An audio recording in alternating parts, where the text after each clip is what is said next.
Love makes people do crazy things. This is Ashley and I'm Laura, and we just got married. We didn't have a big wedding or even elope somewhere romantic. Instead, we decided to test our relationship by travelling to some of the highest peaks in the world on a tandem bicycle.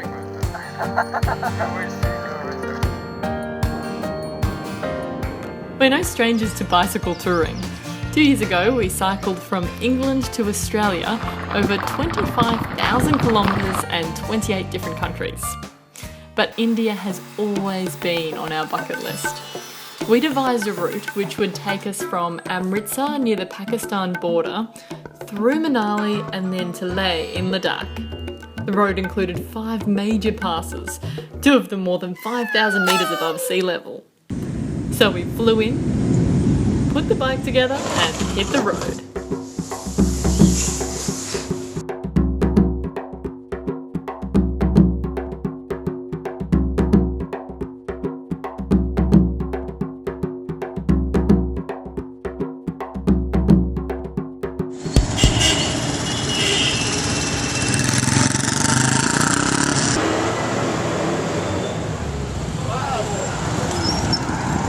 Well, it's great to be back out on the road again. We're between Amritsar and Patakot. Here's the bike.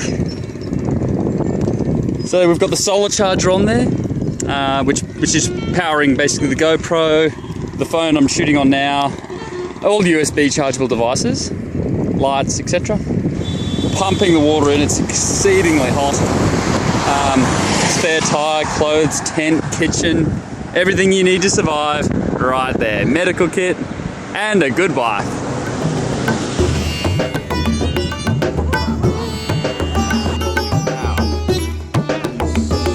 Super sweet.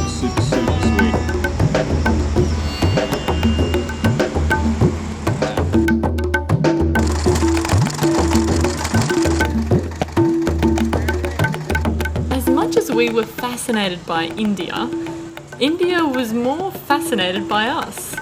We couldn't stop for a minute without being asked for photos or snaps, as they called it.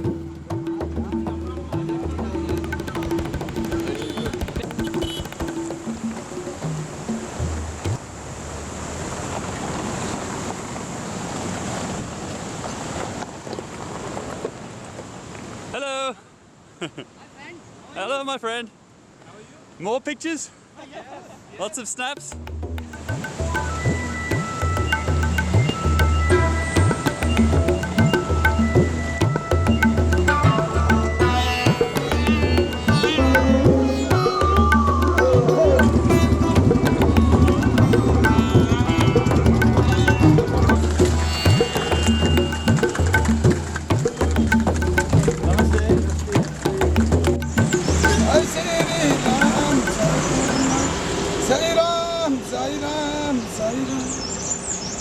The last couple of hours I'm absolutely soaked to the bone. About 10 k's out from Durham Salar, and you can just see up on the road there the first sight to the Himalayas, covered in snow. Once we made it past Manali, our first major mountain was the Roshtang Pass. We split the climb up over 2 days to better acclimatise to the altitude. When we got to the top, we found a little pop-up store selling Maggi noodles, or Maggi as they called it, a food which would become a staple for the next few weeks.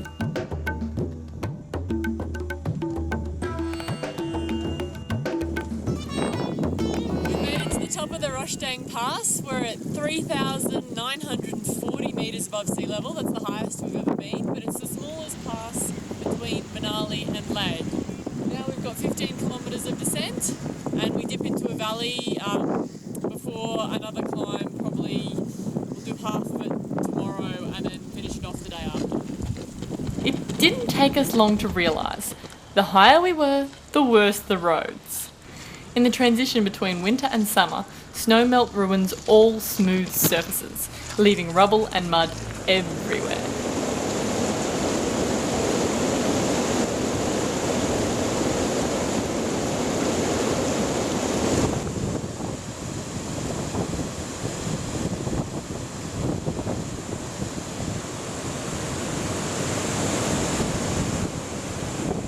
Just before we reached our second big pass, Baralachala, Ash took a turn for the worse. So, yesterday was incredibly hard, a lot of water crossings. I wasn't incredibly well the night before, so it really took it out of me. Laura was a trooper and she had to push the bike for the last sort of 3 or 4 kilometres on her own. I've never been so fatigued. We got up to this place called Zing Bar, which is just a tent village, and we set up our tent and we had some soups in one of the tents, yurts. I was feeling really good. Went to bed, and then I just had the worst night of playing a little game called Evacuate Your Body at both ends. Anyway, that's gross. So I'm just so strapped. Just been having a really hard time eating and getting any sleep. Altitude doesn't seem to be playing, like, yeah, it's hard to breathe, but man, just the stomach bug is really, really toying with me. So we're thinking we might need to get a truck up to Barachala, the top, and then we can just coast down.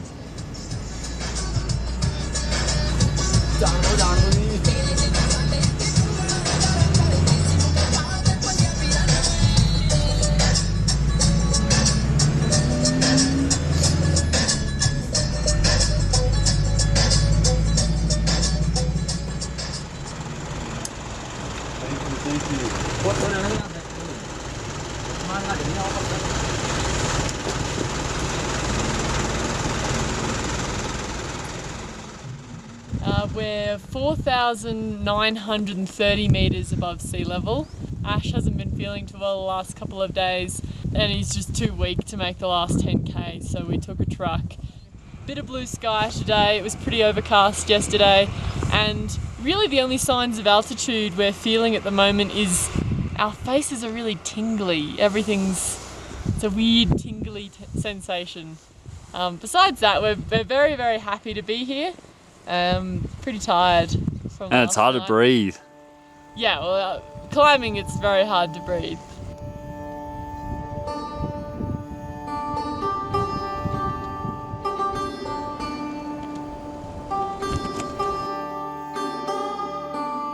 Coasting downhill, we thought we were back on track, but then the bad luck just kept coming.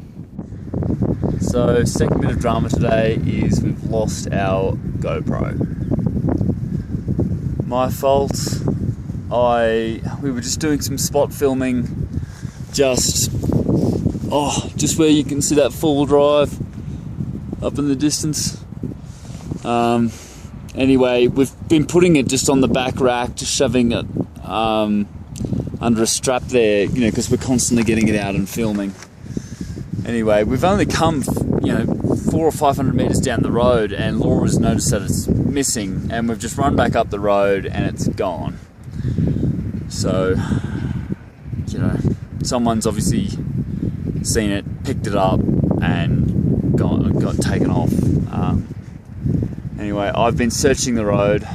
Laura has jumped back in the truck and is heading back to the town that we had just come from, or tent city, and to see if she can try luck with some of the truck drivers there, and then she's going to get a truck back to me now, so there's nothing I can really do but sit tight. I'm just so frustrated. It had a lot of good footage on it, but it's, I suppose, in the broad scheme of things, it's no big deal. It was probably around this point where we really could have lost it.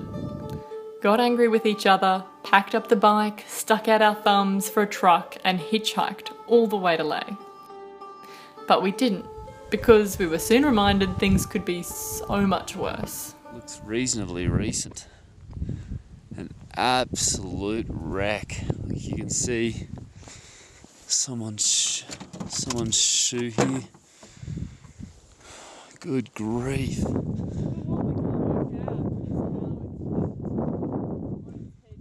Oh my god. Yeah. Look, the airbags are all deployed. Look at that, that's just from people rushing. Like, they do drive really crazy here. But, you know, look, this is the reality of it. This is what happens. It's just crazy. And to think he could have kept on rolling further down as well.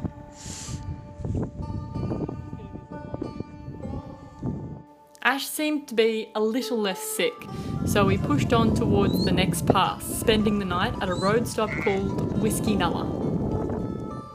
It was there we got some proper food and a half-decent sleep. The little yurt set up here. So let's have a look. They often got their menus here. This is quite comprehensive. Rice, roti, chow mein, egg, veg dal, soup, momos, which are vegetarian as well. Let's go have a look inside.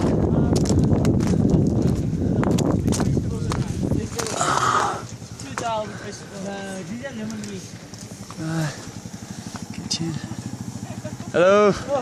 Chow mein will take a while. Momos? No. So we're having dal. Okay. Is that okay? Yeah. No Momo? No.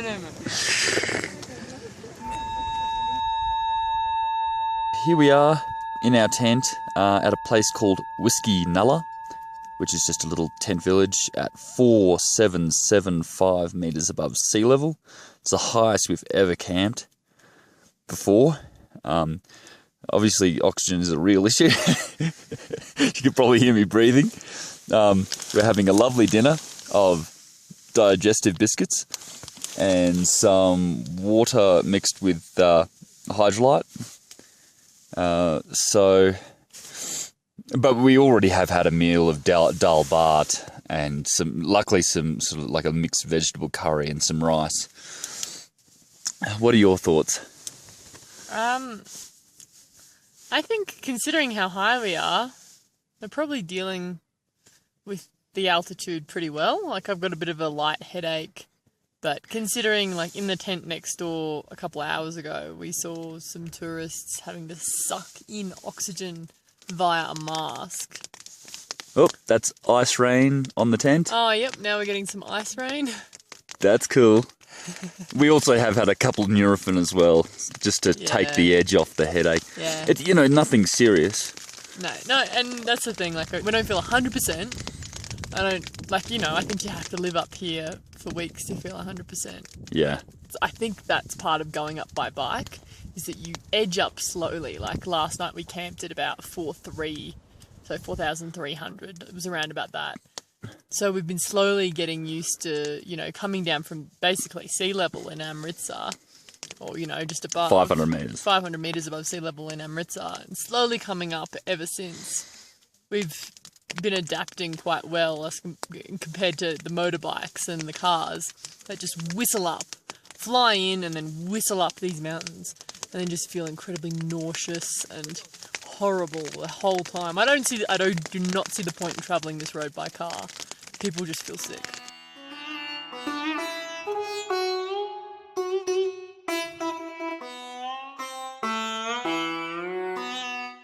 In the morning, Lachalang La was waiting for us, and we met her with wheels spinning. Well, we reached Lachalang La. It's an altitude of 5,072 metres. It's the highest we've ever been, or 16,616 feet. Now we've just got a nice downhill to a little town, or probably just another tent city, I don't know, called Pang. So it's good to be going downhill again.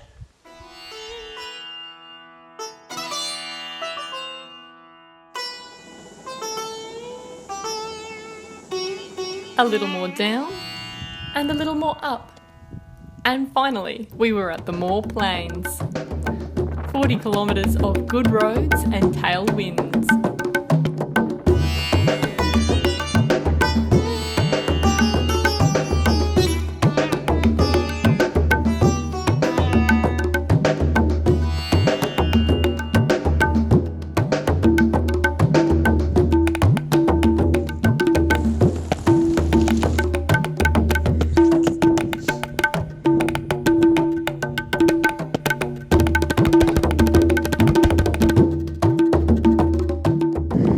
Here's a little daba that we're just going to set up aside and get food.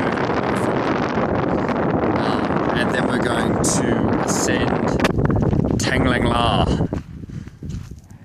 tomorrow morning and hopefully descend all the way to Leh. Laura's in the tent, pumping up the mats. Typical luxury ensuite bathroom. Anyway, we're going to get some food and water into us. The next descent, Tanglang La, was nothing short of brutal. With the roads in such bad condition, we walked to the summit.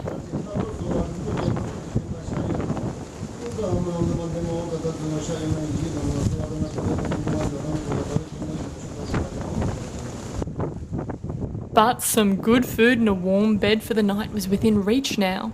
The road to Leh was all downhill.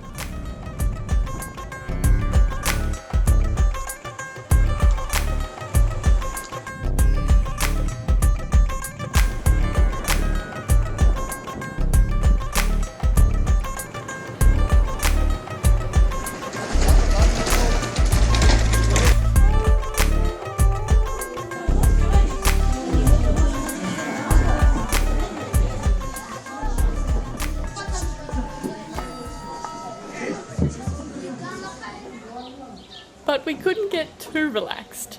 We still had one more climb to do. That's right, the road between Leh and Khardung La is the highest in the world, so as if we were just going to skip over that one. We lightened the load and set out once more to climb and descend more than 2,000 metres in one day. So after a couple of days rest at our guest house in Leh, we're going to make an assault on Khardung La, the highest road in the world. It's just an up and down attempt. So we've just got down jackets for descending, some tools to fix flats, some snacks and water.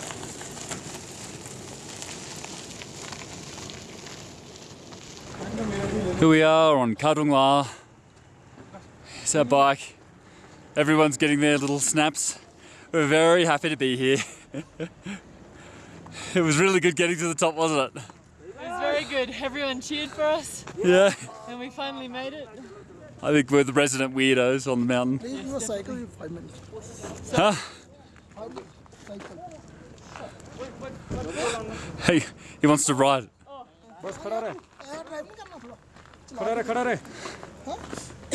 I think he just wants a photo. Hey, there you go. Here, you take a photo of me with the army guy. Our journey through India was both incredible and incredibly hard. We endured sickness, extreme heat and cold, and fatigue. We learnt patience and gratitude. We stepped out of our comfort zone and we laughed. A lot. Our Himalayan adventure is basically just another love story. And love can take people to some crazy, awesome places. Did you get the shot?